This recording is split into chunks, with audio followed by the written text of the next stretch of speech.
Avec près de 1000 lacs et 400 îles, le Danemark est un territoire morcelé.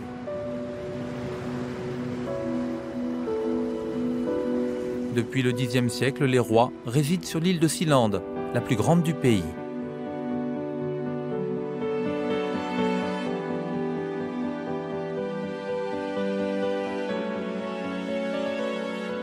Sur près de la moitié des 7000 hectares de l'île, châteaux, domaines de chasse et jardins baroques ont façonné le paysage.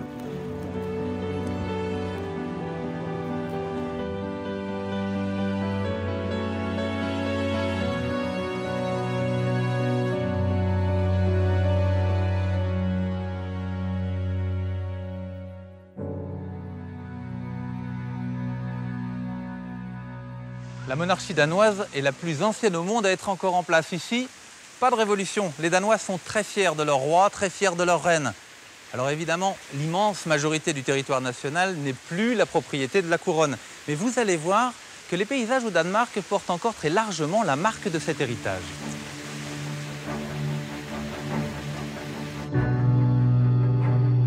Le château de Kronborg à Elseneur contrôle un point stratégique de la côte danoise face à la Suède, toute proche. Il a joué un rôle fondamental dans l'histoire du Danemark. En 1574, le roi Frédéric II investit l'ancienne forteresse, bâtie un siècle plus tôt, pour y construire un palais Renaissance.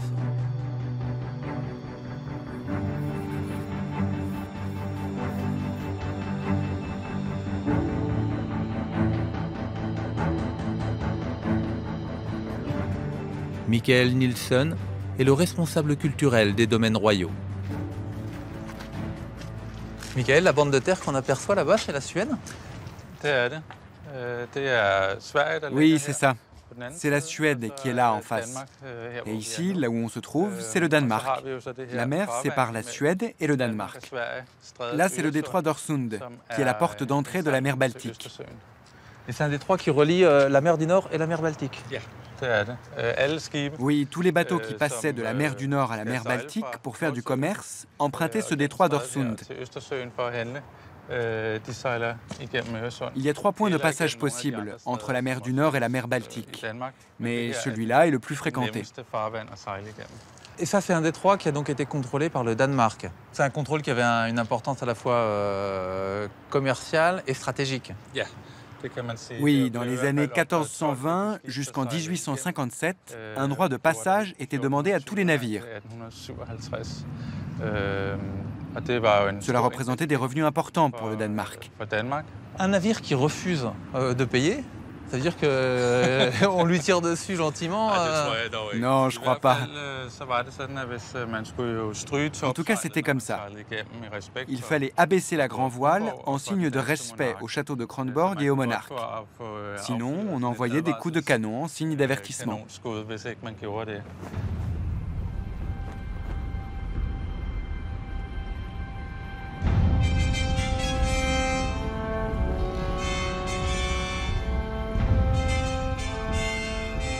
Alors, le château de Kronborg est un château militaire, mais c'est aussi une résidence royale. Oui, c'est un château somptueux de style Renaissance. Le château de Kronborg était connu au XVe et XVIe siècle pour ses riches intérieurs, qui ont ensuite été dévastés par un incendie en 1629. La forteresse a aussi acquis une renommée mondiale grâce à Hamlet. Dans sa célèbre pièce, Shakespeare y situe la résidence du prince. C'est évident quand on regarde le château que c'est une résidence royale qui a été édifiée pour impressionner et inspirer respect au roi et au royaume. Et l'argent des taxes qui ont été prélevées sur les bateaux, ça a vraiment participé à la richesse du royaume? Ça a eu un impact sur ce qu'il est aujourd'hui? Oui, c'était des revenus importants. Et ça allait directement au roi, qui pouvait en disposer librement.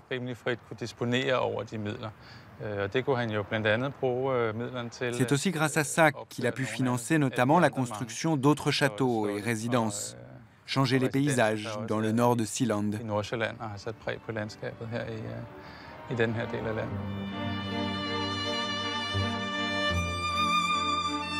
Aujourd'hui, Sa Majesté Margrethe II et son époux français, le prince Henri, disposent de nombreuses demeures royales des XVIe et XVIIe siècles.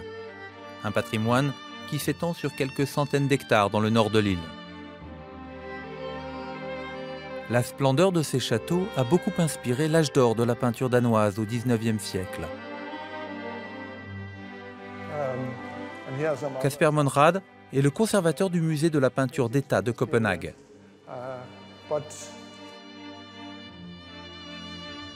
Et les châteaux du roi étaient des sujets courants, récurrents pour la peinture danoise? Oui, à cette période, très tôt au XIXe siècle, les châteaux sont devenus un sujet populaire pour les peintres. Ils ne les voyaient pas spécialement comme des châteaux royaux, mais comme des monuments historiques. C'étaient des symboles d'un passé glorieux.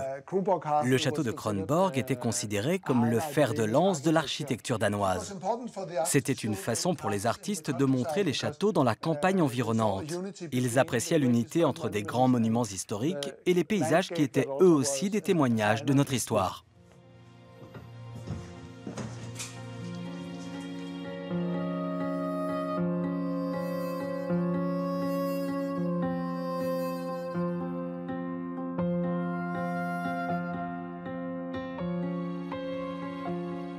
Quand on voit ce paysage, on a l'impression que le message, c'est le Danemark est un royaume où il fait bon vivre. Est-ce que ça renvoie à une époque qui était plutôt prospère, heureuse pour le Danemark? Oui, à cette époque, dans les années 1840, en période de croissance, il y avait une prospérité financière. Mais c'était aussi une période d'instabilité politique. Il y avait un conflit au Danemark entre les Danois et les Allemands parlant le vieux hollandais. Ils étaient également des sujets du roi du Danemark, mais ils réclamaient leur indépendance. Je ne pense pas que les gens s'attendaient à voir arriver la guerre. Elle est pourtant arrivée 6 ans plus tard. Je crois que les peintres ont fait en 1839 une sorte de déclaration qui disait « Je veux peindre un Danemark avec tout mon amour et montrer la grandeur de la campagne danoise ».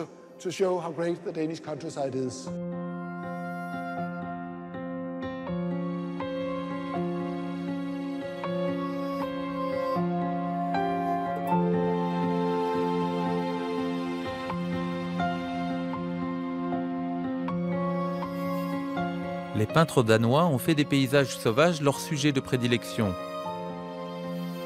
La cour royale, quant à elle, a utilisé les jardins comme signe de puissance.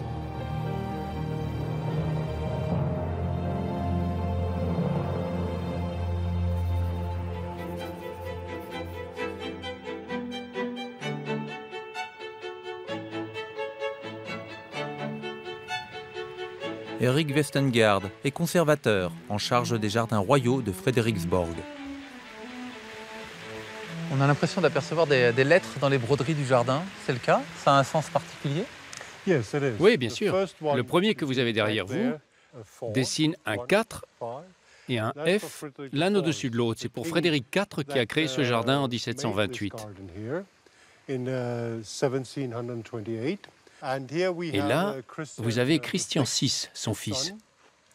Vous voyez le C et le 6. Ce jardin lui a aussi appartenu.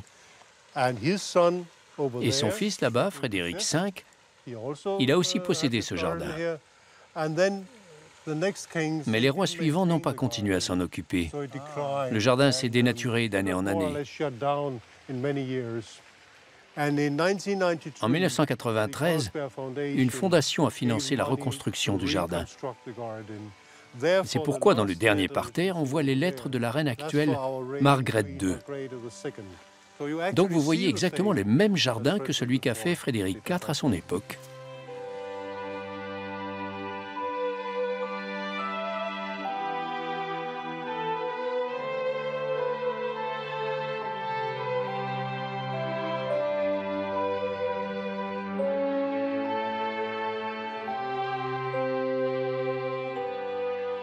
Eric, on a un peu l'impression d'être dans un Versailles en miniature. Est-ce que le château français a inspiré l'endroit? Oui, quand Frédéric IV est allé en Italie, il a vu de nombreux jardins baroques. Beaucoup étaient inspirés par les jardins baroques français et par Versailles, bien sûr. Ici, on a un Versailles miniature, avec le château, une ville autour et un jardin baroque comme à Versailles. Quand on dînait dans le château, au deuxième étage, on disposait d'un point de vue sur tous les bassins et le reste du jardin.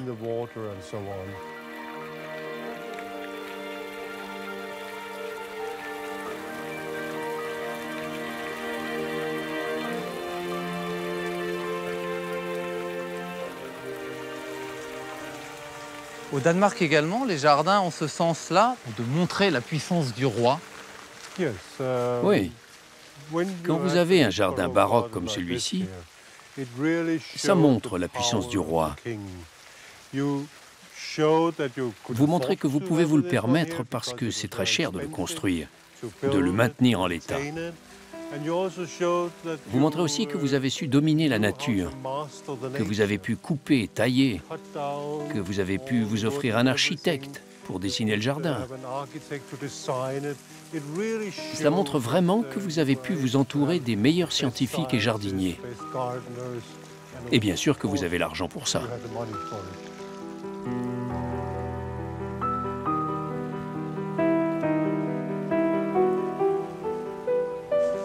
De ce côté-ci, le paysage est radicalement différent. Est-ce que le parc fait partie aussi du jardin? Oui, mais ce n'est pas un jardin baroque. C'est ce qu'on appelle un jardin anglais. Vous voyez, c'est un petit paysage naturel. Vous n'avez pas d'arbres taillés ou d'autre chose. Vous laissez la nature se développer selon sa propre volonté. Vous n'avez pas de point de vue, de perspective dans un jardin anglais. Vous pouvez être surpris en suivant un sentier qui serpente dans le jardin. Tout à coup apparaît la lumière. Vous voyez des nuances. Si vous tournez, vous voyez tout à coup quelque chose de nouveau. Dans un jardin baroque, d'un seul endroit, vous voyez tout du jardin. Là, vous faites partie de la nature. Vous n'avez pas à la dominer comme dans un jardin baroque. La maison qu'on aperçoit, c'est une résidence royale? C'est Frédéric II qui l'a fait construire vers les années 1590. Il allait chasser dans les forêts.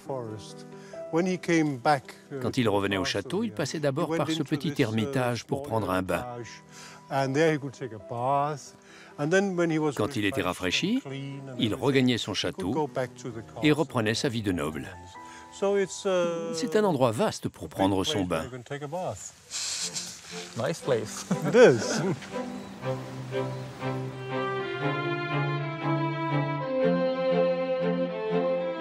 Après Frédéric II, les rois ont continué d'aménager leur domaine privé, annexant une bonne partie de l'île pour les plaisirs de la chasse.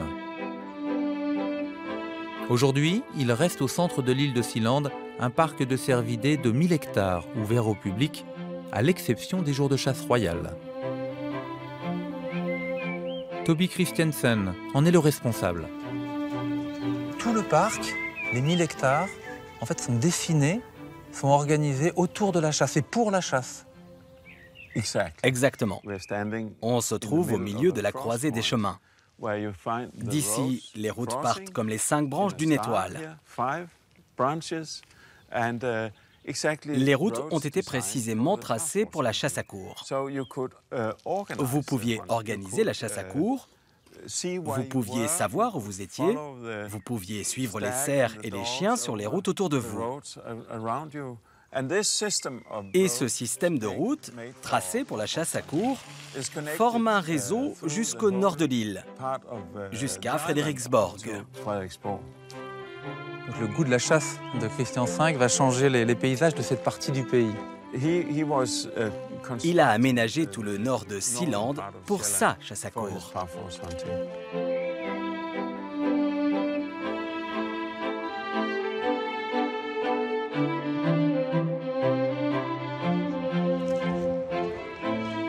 Toby a également la charge des 2000 cervidés du parc.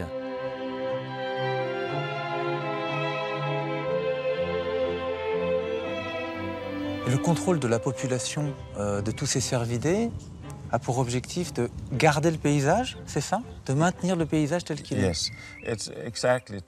Exactement. Garder l'équilibre entre la végétation et ceux qui s'en nourrissent. Le sol, ici, est très fertile. C'était des terres agricoles avant que cela ne devienne un parc en 1670. Si les daims ne mangeaient pas l'herbe, ça se transformerait en buisson, puis finalement en forêt. Donc la raison pour laquelle on garde cet équilibre, c'est maîtriser le paysage dans le parc des daims. Et quelque part, en fait, ce paysage, il est né de la volonté d'un roi, c'est ça? Oui, c'est vrai. Le roi, en 1670, a décidé de tout clôturer, d'expulser les paysans. Et il a rempli le parc de cerfs et de daims pour sa chasse à courre.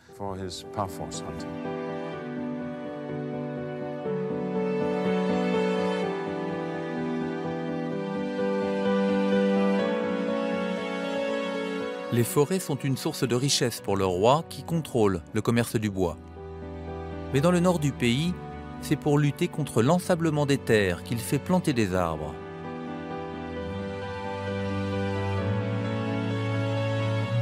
Søren Rasmussen est responsable du littoral pour l'Agence nationale de la forêt danoise.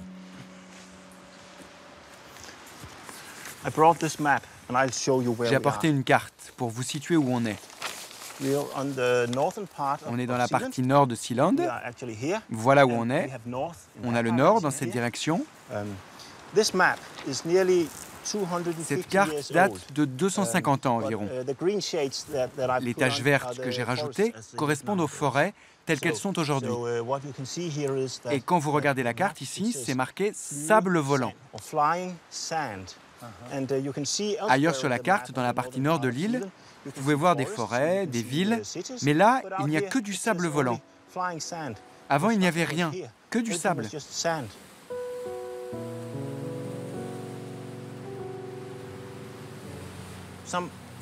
Il y a environ 500 ans, on a connu un petit âge glaciaire. Le petit âge glaciaire, oui. C'était pas une réelle ère glaciaire, mais le climat s'est refroidi de plus en plus.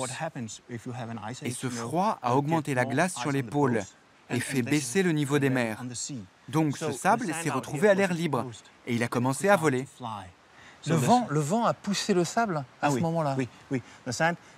Oui, le sable a commencé à voler car il n'y avait pas de végétation du tout.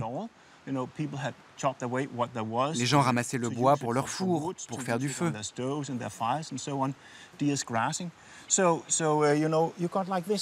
Vous voyez, c'était comme ça, rien que du sable, qui a commencé à voler dans toute la région. Et sur les champs des paysans? Oui, alors ils ont dû déménager, quitter leur maison. On trouve encore aujourd'hui les traces de ces villages abandonnés? Oui, viens, on va les voir par là-bas.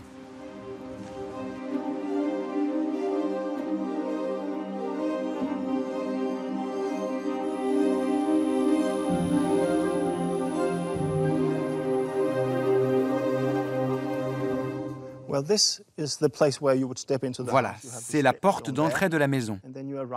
Il y a une pierre qui la symbolise. On arrive dans une petite pièce et là, c'est l'endroit où ils cuisinaient. Voilà tout ce qui reste, juste les pierres des fondations. Et le roi va intervenir pour sauver la région, en quelque sorte? Oui, bien sûr, car quand les fermiers du roi deviennent pauvres, le roi aussi devient pauvre, alors il devait vraiment s'en occuper. Il a mobilisé 100 soldats et des fermiers qui travaillaient pour lui. Ce travail énorme a duré 15 ans juste pour stopper le sable volant. Il a construit des digues, des choses comme ça? Oui, ils ont érigé des digues de protection contre le sable. Ils sont allés chercher des algues pour garder le sable humide et l'empêcher de voler. Ils ont planté de l'herbe, ils faisaient tout ce qu'ils pouvaient pour fixer le sable. Et ensuite, ils ont vu que ce n'était pas suffisant. Ils ont décidé de planter des arbres. C'était au début du XVIIIe siècle. Et c'est donc la décision d'un roi, une décision prise au XVIIIe siècle, qui fait le paysage aujourd'hui? Oui, on voit comment on a résolu la situation et défini les limites des forêts.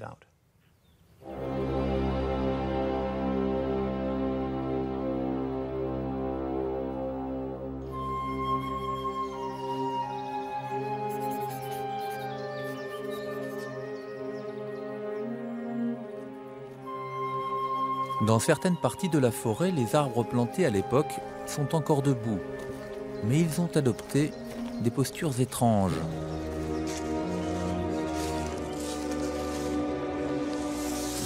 C'est une forêt un peu inquiétante, Soren, non?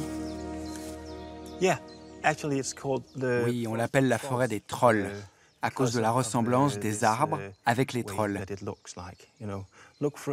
Regarde par exemple cet arbre qui se dresse.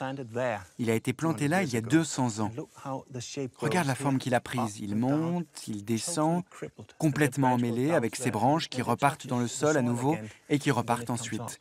Et tous les arbres dans la forêt sont comme ça, tout torturés, tout tordus. Oui, dans la partie la plus ancienne de la forêt, les arbres ressemblent à ça. Et qu'est-ce qui a provoqué ça? Ça dépend de leurs conditions de vie au moment de leur croissance, notamment du climat.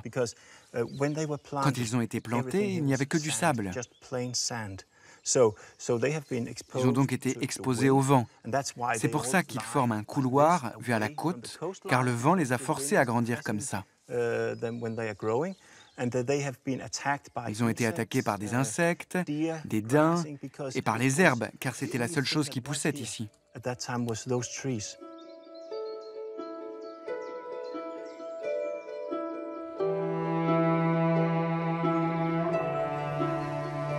Ici, les artisans entretiennent le parc pour le plaisir de la reine. Nous sommes dans les jardins du château de Fredensborg, au centre de Sealand.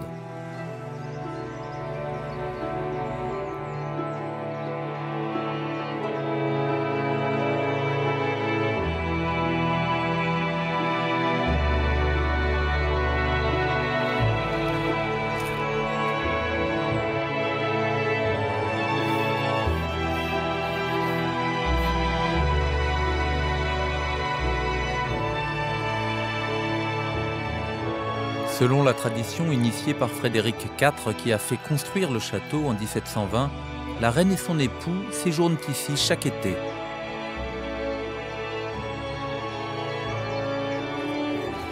Ulla Kjær est historienne de l'art. Est-ce que la reine Margaret participe à l'élaboration de son jardin? Est-ce qu'elle choisit ses fleurs, par exemple?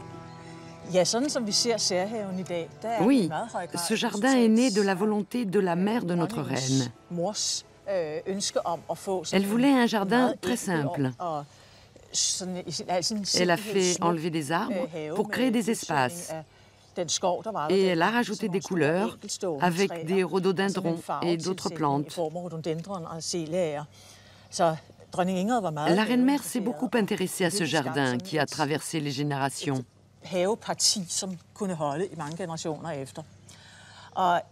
Aujourd'hui, notre reine a beaucoup d'influence. Entre autres, elle a contribué à la construction d'une orangerie, là-bas, dans le potager. Et le prince consort a décidé qu'il fallait faire pousser des salades et des plantes aromatiques pour qu'il y en ait dans leur partie privée.